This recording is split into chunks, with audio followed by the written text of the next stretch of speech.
नमस्कार साथियों।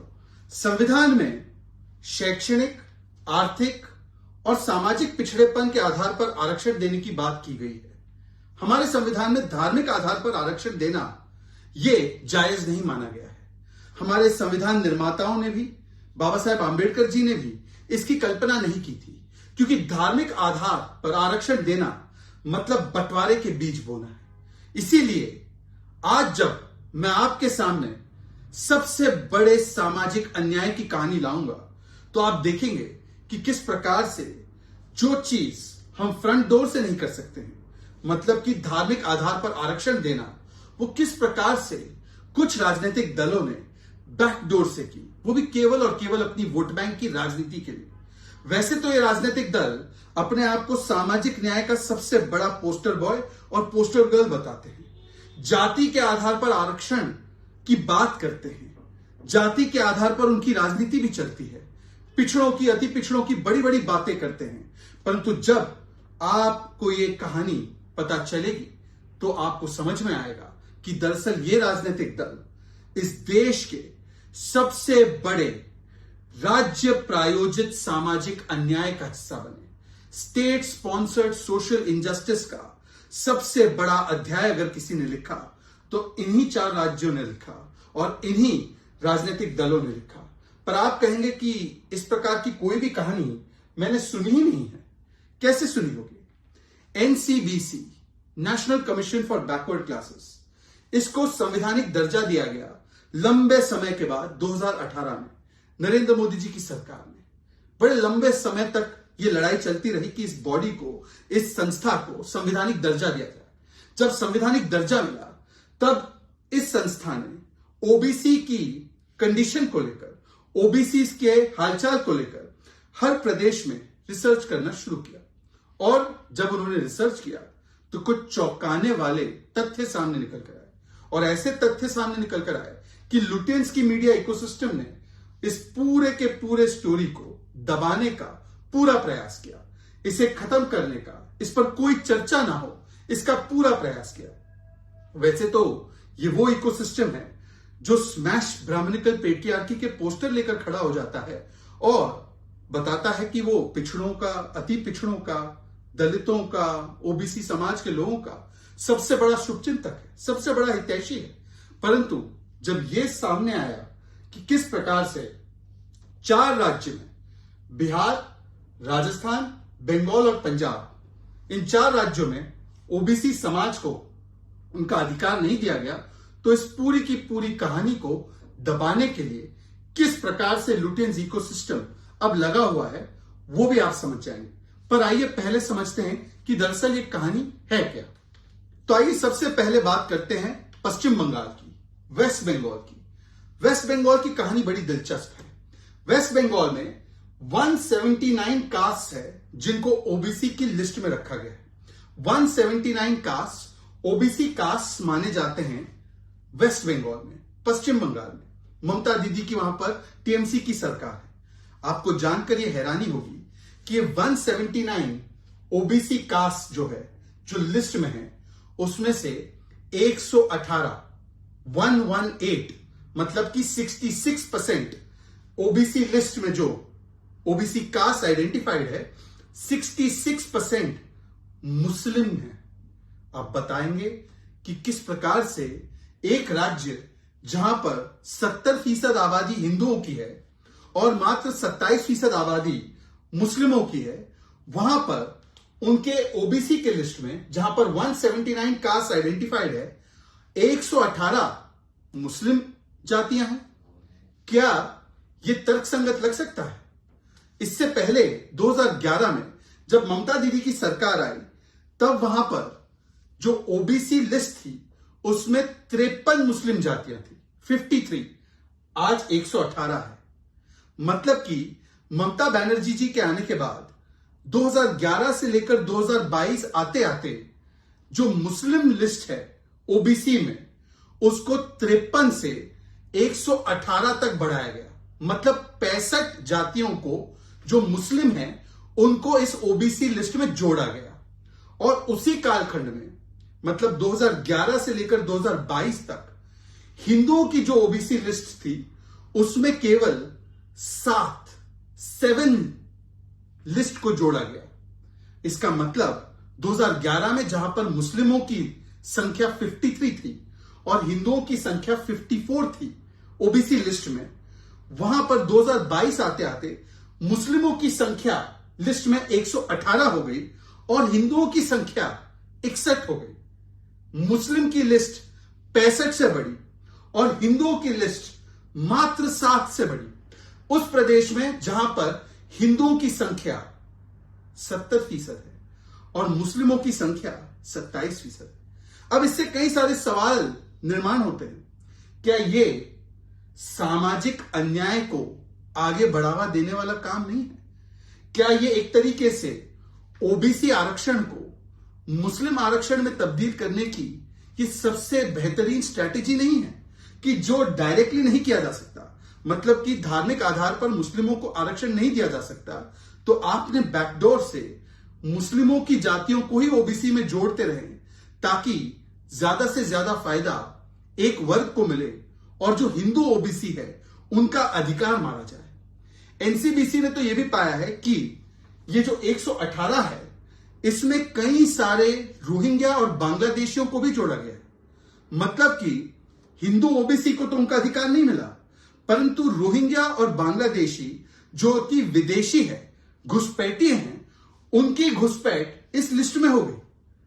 तो यह तो अन्याय न केवल हिंदू ओबीसी के साथ हुआ, बल्कि जो डिजर्विंग मुस्लिम आरक्षण लेने वाले लोग हैं उनके साथ भी हुआ। और सुरक्षा के साथ भी तो यह कितना बड़ा खिलवाड़ है यह आप समझ ही सकते हैं।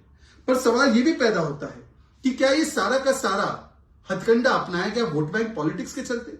क्योंकि हम जानते हैं कि 2021 में 70% से ज्यादा मुस्लिम वोट कंसोलिडेट हुआ था ममता बनर्जी की पार्टी के लिए। तो क्या उसके पीछे कारण यही है कि आपने ज्यादा से ज्यादा मुसलमानों को ओबीसी लिस्ट में शामिल कर दिया? वैसे तो कहा जाता है कि मुसलमानों में कोई जाति व्यवस्था नहीं होती, परंतु एक राज्य जहां पर हिंदुओं की संख्या कहीं ज्यादा है मुसलमानों से, 70 और 27 है, वहां पर क्या यह तर्कसंगत है कि 66% जो लोग लिस्ट में हैं ओबीसी के वो मुस्लिम से हैं और हिंदू मात्र 33%, 34% है? और इस प्रकार से क्या ये ओबीसी आरक्षण को मुस्लिम आरक्षण में कन्वर्ट करने का, उसका धर्मांतरण करने का क्या ये एक नायाब तरीका ममता दीदी की सरकार ने खोजा था? क्या इसको राज्य प्रायोजित सामाजिक अन्याय कहना अति होगी? सवाल तो यह भी बनता है कि क्या यह संविधान के तहत किया जा सकता है? क्या यह आंबेडकर जी की और जो सामाजिक न्याय की जो पूरी विचारधारा है उसके खिलाफ नहीं जाता कि आपने ओबीसी का अधिकार हटाकर रोहिंग्याओं को और बांग्लादेशियों को दे दिया क्योंकि आपको एक वोट बैंक साधना था? यहां तक तो ठीक था। 2 कैटेगरी जो आती है आरक्षण की, कैटेगरी ए और कैटेगरी बी, बंगाल में कैटेगरी ए ज्यादा पिछड़े समाज के लिए होती है जिसमें ज्यादा बेनिफिट्स होते हैं। वहां पर तो मुसलमानों को लगभग 90% बेनिफिट मिला और जो कैटेगरी बी है जिसमें कम बेनिफिट्स होते हैं वहां पर हिंदुओं की संख्या 50 से कुछ आगे कर दी गई है। इसका मतलब कितना बड़ा अन्याय किया गया है यह आप भी समझ सकते हैं और देखने वाले भी। अब आगे बढ़ते हैं अगले अन्याय की ओर। राजस्थान में जहां पर कांग्रेस की सरकार है, 7 डिस्ट्रिक्ट ऐसे हैं जहां पर एक भी व्यक्ति को ओबीसी आरक्षण का कोई लाभ नहीं मिला। वो डिस्ट्रिक्ट है बंसवाड़ा, उदयपुर, डूंगरपुर, राजसमंद, सिरोही, चित्तौड़, पाली। यहां पर तो कई बड़ी तादाद में ओबीसी समाज के लोग भी रहते हैं, फिर भी वहां पे एक भी व्यक्ति को ओबीसी आरक्षण का कोई फायदा या लाभ नहीं मिला। क्या आप इस बात पर यकीन कर सकते हैं? इसके अलावा राजस्थान में ओबीसी का जो नॉन क्रीमी लेयर प्रमाण पत्र है वो दिया ही नहीं गया। इसका मतलब कि कितने लोगों को वंचित रखा गया अपने अधिकार से, यह आप समझ सकते हैं। और ओबीसी क्रीमी लेयर जो उसको गिनने की, इसकी इनकम को गिनने की प्रक्रिया है, इसमें एक बहुत ही गलत तरीका अपनाया गया। इसमें वेतन के साथ साथ एग्रीकल्चरल इनकम मतलब कृषि के आय को भी जोड़ दिया गया, जिससे कि हजारों लाखों लोग जो ओबीसी आरक्षण का फायदा उठा सकते थे, जो उनका अधिकार था, उससे उनको वंचित रखा गया। अब आते हैं बिहार की ओर। बिहार वही राज्य जहां पर नीतीश कुमार जी और आरजेडी की सरकार भी है और ये बड़ी बातें करते हैं पिछड़ा थी। बिहार में 93 से लेकर कई वर्षों तक जो क्रीमी लेयर कैलकुलेट करने का जो एक व्यवस्था थी, उसमें एग्रीकल्चरल इनकम को जोड़ा गया, कृषि आय को जोड़ दिया गया, जो कि गलत था। और नॉन क्रीमी लेयर का प्रमाण पत्र भी गलत तरीके से दिया गया। इसका मतलब यह हुआ कि बिहार में भी बहुत बड़े पैमाने पर जो ओबीसी समाज के लोग आरक्षण का फायदा उठा सकते थे, उनको उस अधिकार से वंचित रखा गया। कुर्मी समाज के भी लोगों को अपने अधिकारों से वंचित रखने के लिए गलत तरीके के सर्टिफिकेट दिए गए। अब आते हैं पंजाब की ओर। पंजाब जहां पर आम आदमी पार्टी की सरकार। आपको पता है कि सुप्रीम कोर्ट ने 50% की सीलिंग लगा रखी है आरक्षण पर, मतलब 50% तक आरक्षण दिया जा सकता है।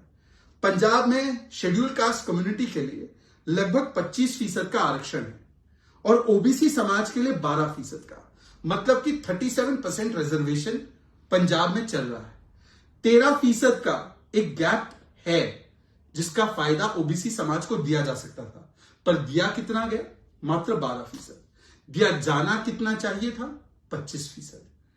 ये वो पार्टियां हैं जो बातें करती हैं सामाजिक न्याय की, सोशल जस्टिस की, कहती है कि जाति के आधार पर अन्याय किया जा रहा है, और जब बात आती है अपनी सरकारों में तो किस प्रकार से राज्य प्रायोजित वोट बैंक की और तुष्टिकरण की खातिर सामाजिक अन्याय किया गया बिहार में, पंजाब में, राजस्थान में और सबसे बड़ा उदाहरण बंगाल में, यह आपके सामने है। सवाल यह पैदा होता है कि अब 23 तारीख को एक बड़ी विपक्षी एकता की मीटिंग होने वाली है और उसमें ये दोनों लोग भी रहेंगे, अखिलेश यादव, तेजस्वी यादव। ये अपने आप को वैसे बहुत बड़ा पुरोधा कहते हैं सामाजिक न्याय का, सोशल जस्टिस की हर वाक्य में बात होती है, पर अभी तक ना इनके मुंह से एक लाइन निकली, एक वाक्य निकला इस पूरे के पूरे खुलासे पर, एनसीबीसी की इस रिपोर्ट पर, ना ही उन दलों के बारे में कुछ कहा गया है जिन्होंने वोट बैंक के चलते ओबीसी आरक्षण को मुस्लिम आरक्षण बना दिया। क्योंकि क्या करे साहब, मुस्लिम भी इनके वोट बैंक है, तो एक वोट बैंक को नाराज करेंगे तो दूसरा नाराज हो जाएगा, और दूसरे को खुश करेंगे तो दूसरा नाराज हो जाएगा। तो इस चक्कर में अब इनके मुंह पर ऐसी पट्टी बंधी हुई है कि ये बोल ही नहीं पा रहे हैं। और इनके साथ साथ बहुत सारे ऐसे राजनीतिक दल जो वैसे तो राजनीति जाति की करते हैं, वैसे राजनीति सामाजिक न्याय की अपने आप को कहलाते हैं कि हम सामाजिक न्याय की राजनीति करते हैं, उनके मुंह से अभी तक एक शब्द नहीं निकला है। अब सवाल यह बनता है कि 23 जून को क्या इस विषय पर भी चर्चा होगी कि क्या इस प्रकार से सामाजिक अन्याय करने का ही मॉडल लेकर ये सारे राजनीतिक दल एक होंगे? क्या ये ममता बनर्जी के राज में ओबीसी समाज का जो अधिकार मारा गया, क्या अखिलेश यादव, तेजस्वी यादव उसके साथ खड़े होंगे? जो नीतीश कुमार जी कर रहे हैं उसके साथ अखिलेश जी खड़े होंगे? जो पंजाब में हो रहा है आम आदमी पार्टी के द्वारा, उसके साथ ये राजनीतिक दल खड़े होंगे? या जो कांग्रेस पार्टी राजस्थान में कर रही है उसके साथ खड़े होंगे?